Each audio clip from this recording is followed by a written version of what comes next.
Shalom God's Lover, bertemu kembali dalam program Word from Heaven. Ya, pada hari ini kita akan lanjut pelajaran kita dalam sesi yang ketiga. Kita baca di dalam Roma 8 ayat 34 sampai 39, demikian bunyinya. Kristus Yesus yang telah mati, bahkan lebih lagi yang telah bangkit, yang juga duduk di sebelah kanan Allah, yang malah menjadi pembela bagi kita. Siapakah yang dapat memisahkan kita dari kasih Kristus? Penindasan atau kesesakan atau penganiayaan atau kelaparan atau ketelanjangan atau bahaya atau pedang? Seperti ada tertulis, oleh karena engkau kami ada dalam bahaya maut sepanjang hari. Kami telah dianggap sebagai domba-domba sembelihan. Tetapi dalam semuanya itu kita lebih daripada orang-orang menang oleh Dia yang telah mengasihi kita. Sebab aku yakin bahwa baik maut maupun hidup, baik malaikat-malaikat maupun pemerintah-pemerintah, baik yang ada sekarang maupun yang akan datang, atau kuasa-kuasa baik yang di atas maupun yang di bawah, ataupun sesuatu makhluk lain, tidak akan dapat memisahkan kita dari kasih Allah yang ada di dalam Kristus Yesus Tuhan kita.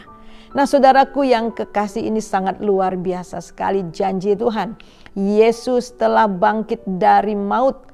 Dia telah mengalahkan maut dan sengat maut tidak ada lagi. Dan oleh sebab itu kemenangan yang sangat luar biasa sebagai anak-anak Tuhan kita telah miliki.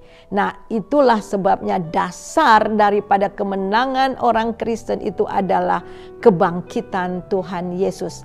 Itu dapat kita lihat di dalam ayat 34. Kristus Yesus telah mati, bahkan lebih lagi yang telah bangkit, yang juga duduk di sebelah kanan Allah, yang malah menjadi pembela bagi kita. Ini sangat luar biasa sekali, saudara. Bahkan Tuhan Yesus menjadi pembela kita di dalam kita menghadapi begitu banyak persoalan dan masalah yang kita hadapi selama di dunia ini.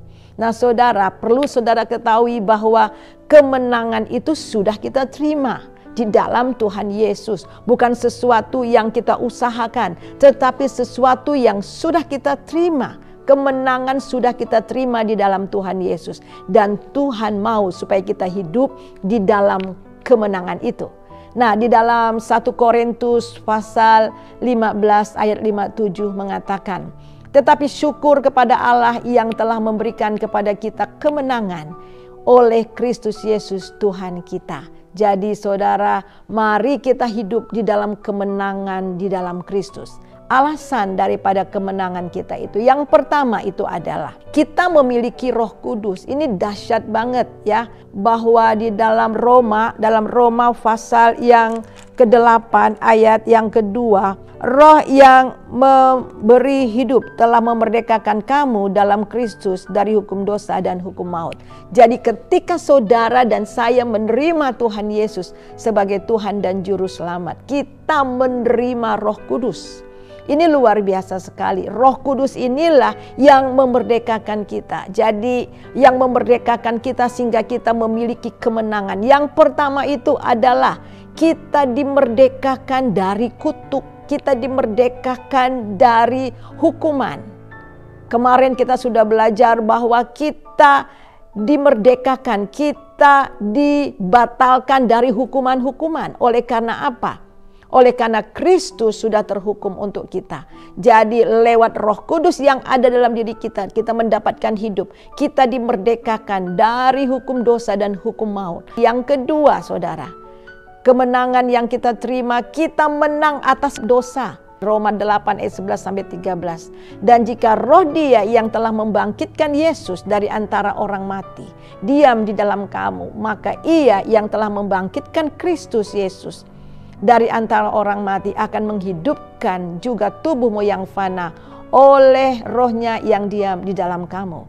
Jadi saudara-saudara, kita adalah orang-orang yang berhutang, tetapi bukan kepada daging supaya hidup menurut daging. Sebab jika kamu hidup menurut daging, kamu akan mati. Tetapi jika oleh Roh kamu mematikan perbuatan-perbuatan tubuhmu, kamu akan hidup. Ini luar biasa.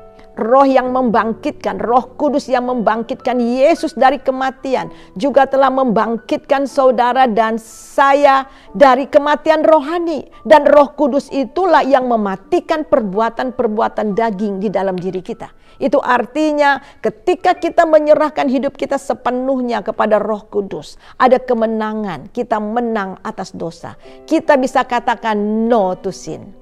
Saudara, kita melihat yang ketiga, kemenangan yang kita terima oleh karena kemerdekaan yang kita terima di dalam Kristus, itu adalah kita menang atas ketakutan. Ayat 15-16 di dalam Roma 8. Sebab kamu tidak menerima roh perbudakan yang membuat kamu menjadi takut lagi, tetapi kamu telah menerima roh yang menjadikan kamu anak Allah. Oleh roh itu kita berseru, ya Aba, ya Bapa. Roh itu bersaksi bersama-sama dengan roh kita bahwa kita adalah anak-anak Allah. Luar biasa saudara. Kita menerima Roh Kudus. Tidak lagi takut. Kita tidak menerima roh perbudakan yang menjadi kita takut lagi.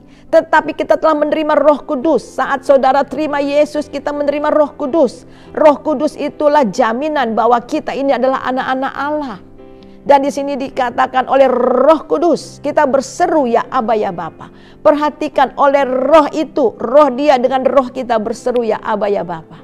Jadi apapun yang menjadi ketakutan saudara, apapun yang menjadi persoalan dalam hidup saudara sehingga saudara takut, ingat, kita tidak lagi menerima roh perbudakan yang menjadi takut lagi. Tetapi kita telah menerima Roh Kudus. Roh Kudus inilah yang membuat kita merdeka dari ketakutan dan juga menang dari semua persoalan yang kita hadapi. Yang keempat, kita menang dari keputusasaan. Wah, luar biasa. Kenapa? Karena ada Roh Kudus juga di dalam hidup kita. Ayat 26. Demikian juga roh membantu kita dalam kelemahan kita, sebab kita tidak tahu bagaimana sebenarnya harus berdoa. Tetapi roh sendiri berdoa untuk kita kepada Allah dengan keluhan-keluhan yang tidak terucapkan. Saudara, ada kalanya kita tidak tahu bagaimana cara berdoa, tetapi Roh Kudus membantu kita di dalam doa. Ini luar biasa dahsyat saudara. Dan kadangkala kita tidak tahu lagi untuk berkata-kata karena persoalan yang begitu berat. Tetapi Roh Kudus yang ada di dalam kita mengerti apa yang kita hadapi. Dan Dialah yang berdoa untuk kita. Mengapa kita lebih daripada pemenang? Yang pertama tadi dikatakan bahwa kita itu memiliki Roh Kudus. Dan yang kedua, karena kita memiliki janji Allah. Apapun yang kita alami saudara, di dalam ayat 28-30 dari Roma pasal 8. Kita tahu sekarang bahwa Allah turut bekerja dalam segala sesuatu untuk mendatangkan kebaikan bagi mereka yang mengasihi Dia, yaitu bagi mereka yang terpanggil sesuai dengan rencana Allah.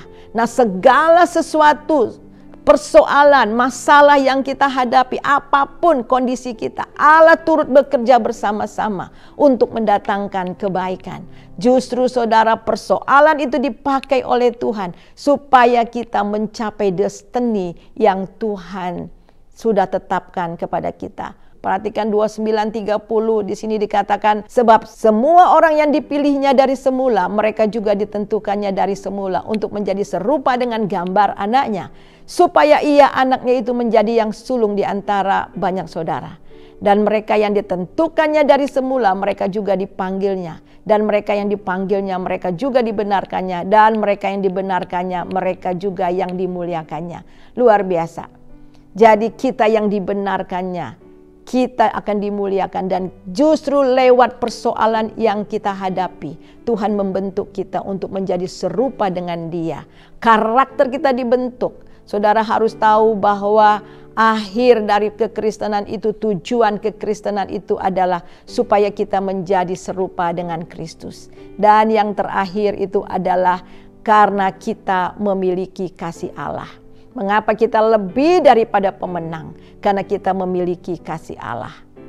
Ayat 38 dan 39. Sebab aku yakin bahwa baik maut maupun hidup, baik malaikat-malaikat maupun pemerintah-pemerintah, baik yang ada sekarang maupun yang akan datang, atau kuasa-kuasa baik yang di atas maupun yang di bawah, ataupun sesuatu makhluk lain, tidak akan dapat memisahkan kita dari kasih Allah yang ada di dalam Kristus Yesus Tuhan kita. Kasih Allah tidak akan pernah meninggalkan kita. Baik itu maut maupun hidup, bahkan malaikat-malaikat sekalipun tidak akan dapat memisahkan kita dari kasih Allah. Sebab itu saudara, tetap teguh di dalam Dia. Mari kita tetap bersandar kepada Dia. Dan yang terakhir, firman Tuhan yang akan kita lihat itu adalah, karena itu saudara-saudaraku yang kekasih, berdirilah teguh, jangan goyah, giatlah selalu dalam pekerjaan Tuhan. Sebab kamu tahu bahwa dalam persekutuan dengan Tuhan, jerih payahmu tidak sia-sia. Karena kita sudah mendapatkan kemenangan dan kita hidup dalam kemenangan. Oleh sebab itu saudara, berdiri teguh, jangan goyah.